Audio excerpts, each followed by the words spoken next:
So guys, udah mau jadi arsitek belum? Nah, untuk menjadi arsitek yang hebat dan terkenal itu adalah memang mimpi akhir kalian ya, yang memang mau atau lagi ngambil arsitek, ya nggak? Lagi ngambil arsitektur. Siapa yang nggak mau? Terkenal, menangin banyak awards, ya kan, penghargaan, kaya raya, dan lu bisa kasih tahu anak cucu lu itu gedung yang gue bikin. Ya, jadi inspirasi. Seperti kalau misalnya di Indonesia yang bangun Monas, ada dua orang ya, Frederick Silaban dan Sudarsono. Itu pasti dia udah kasih tahu tuh anak cucunya dua. Itu bapak tuh yang bikin Monas. Coba dilihat dulu. Nah, keren kan? Bisa begitu. Atau yang membangun istana negara namanya Drosares. Atau gedung-gedung lainnya yang menjulang yang tinggi gitu, skyscraper dimanapun. Yang emang udah berpuluh-puluh tahun lamanya sudah berdiri dan sampai sekarang masih berdiri tegak. Itu ada pride-nya sendiri gitu. Kalau misalnya lu bisa sampai ditunjuk sama pemerintah atau ditunjuk sama siapa untuk membangun suatu gedung yang bagus. Tetapi memang untuk mencapai ke sana itu dibutuhkan waktu yang lama. Ya, jadi gue butuh lu sabar, oke? Okay? Relax, chill, jalanin aja hidup lu. Jangan buru-buru. Trust the process. Jangan cuma mau end goal. Karena nggak ada segala sesuatu itu yang bisa dikerjakan dengan instan. Semuanya itu harus jalan. Jalan pelan-pelan. Ya, sama aja kalau misalnya lu mau ke sekolah gitu misalnya. Nggak ada yang bisa teleportasi, cat gitu langsung ke sana. Belum ada sampai sekarang. Nah, lu harus jalan. Nah, jalannya itu yang lu harus hadapin dengan cara bagaimana? Pertama, lu harus punya kegigihan, ketabahan, dan kesabaran hati. Dan kekuatan yang sangat besar untuk tidak menyerah. Remember that. Do not give up. Karena untuk menjadi the best of the best, ya, itu tidak semata-mata dilihat hanya dari nilai kuliah saja. Memang, nilai kuliah itu tolak ukur secara teori. Tetapi, the real deal itu adalah prakteknya nanti lu bagaimana. Percuma lu tahu teori satu tambah satu gimana, tapi lu nggak tahu gimana cara mengukur kestabilan misalnya, atau pakai bahan apa whatever, di secara arsitektur ya untuk membangun suatu bangunan gitu. Nah, nilai kuliah itu memang menjadi tolak ukur secara teori ya. Tetapi apa yang paling menentukan berhasil enggaknya lu sebagai arsitek itu adalah pengalaman, ya nggak? Setuju nggak? Pengalaman itu namanya juga pengalaman ya, experience itu lu nggak bisa secara instan. Ya, lu pengalaman jalan dari lu bayi misalnya, lu nggak bisa secara instan tiba-tiba udah bisa lari kayak anak umur 10 tahun gitu, nggak mungkin. Nah itu harus lu perlahan, lu jalanin hidup lu, kehidupan lu itu.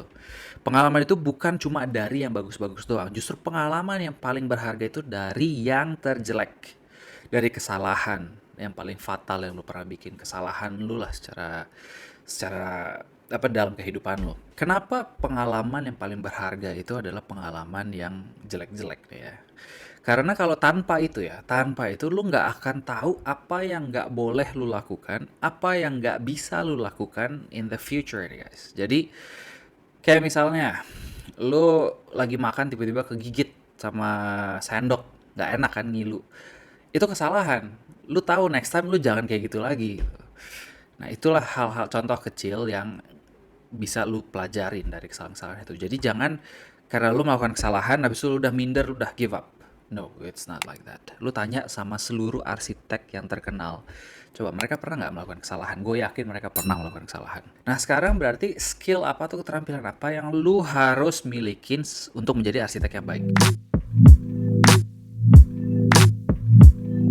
Nah, sebelum lu mencapai ke real world, ya, selagi lu masih kuliah, selagi lu masih belajar nih ya, ada baiknya kalau misalnya selama 4 tahun ini lu bisa menguasai 15 skills atau keterampilan ini dulu nih guys. Ini 15 gue udah rangkumin dari seluruhnya, dari pengalaman-pengalaman mereka, gue bacain semua interview dan wah pokoknya udah paling top lah.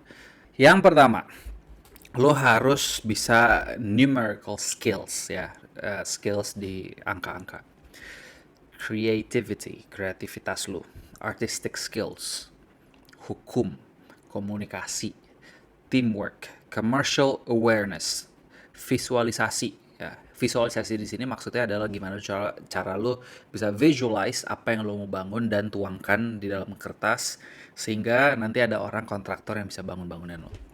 Oke, problem solving itu yang paling penting juga. engineering skills, leadership skills, oke? Karena lu akan mengepalai kontraktor-kontraktor yang ada di lapangan nantinya.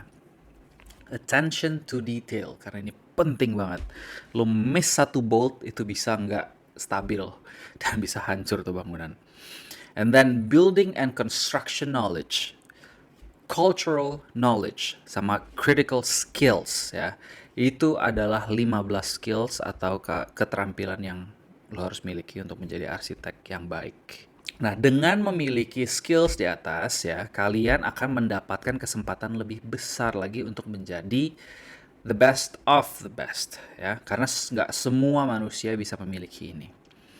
Memang ujung-ujungnya balik lagi ke diri lo masing-masing nih guys.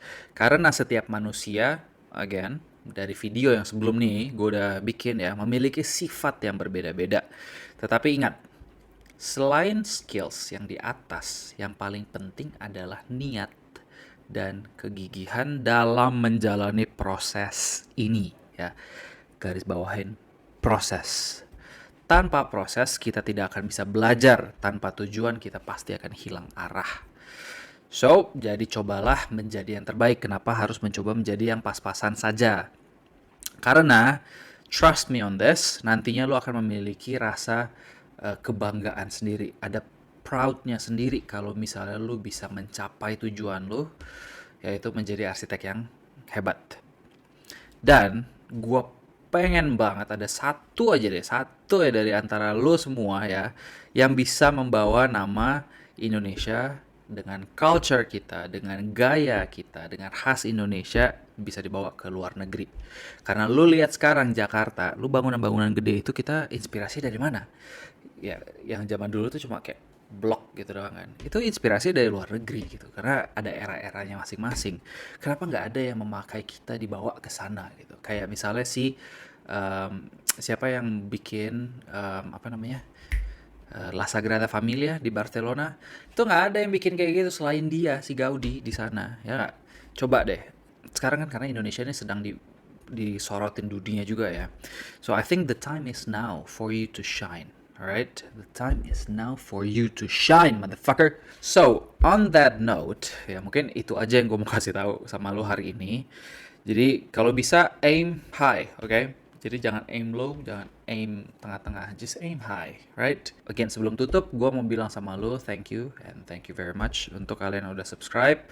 Dan buat kalian yang belum, please do so, karena ini gratis, tidak dipungut biaya apa-apa. Dan kalau misalnya lu suka sama video ini, give me thumbs up, right? Karena di sini kita hanya ingin untuk belajar bersama-sama. Lu koreksi gue boleh, gue kasih tahu lu sesuatu, lu bisa belajar dari ini, right? So, I guess that's all for today. By the way, untuk skills yang 15 tadi, kalau lu miss ya, gue taruh di bawah di descriptions, jadi lu bisa baca-baca lagi apa.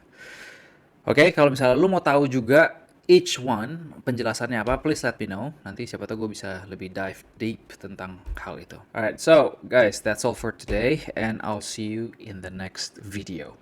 Goodbye.